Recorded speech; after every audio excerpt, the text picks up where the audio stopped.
Ta wani fa ya sake dukan garwa. Akwai wani mutum ne yana da tsohuwar mashin, sai ya kasance ya kama hanyar gona zai tafi gona da ita.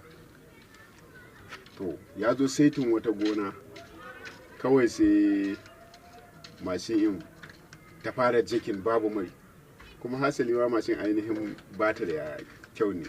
Tana jikin kawai da ya zo saitin wannan gonan, kawai sai mashin in ta mutu. To akwai wani gaya yana cikin gonansa ne yana noma.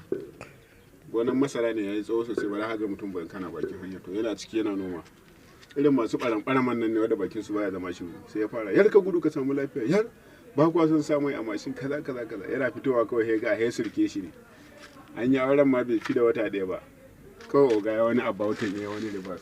Tun da ya koma da ya dinga noman da ya kai kunya ya kai 10 bai daga kai ba. Yawwa daga bisani ina godiya wa masoyana, don a yau YouTube channel ina da viewers guda 4,300. Saboda haka ina godiya, kuma da Allah a dinga yi mun subscribe, a ci gaba kuma da bani haɗin kai. Na gode sosai sosai.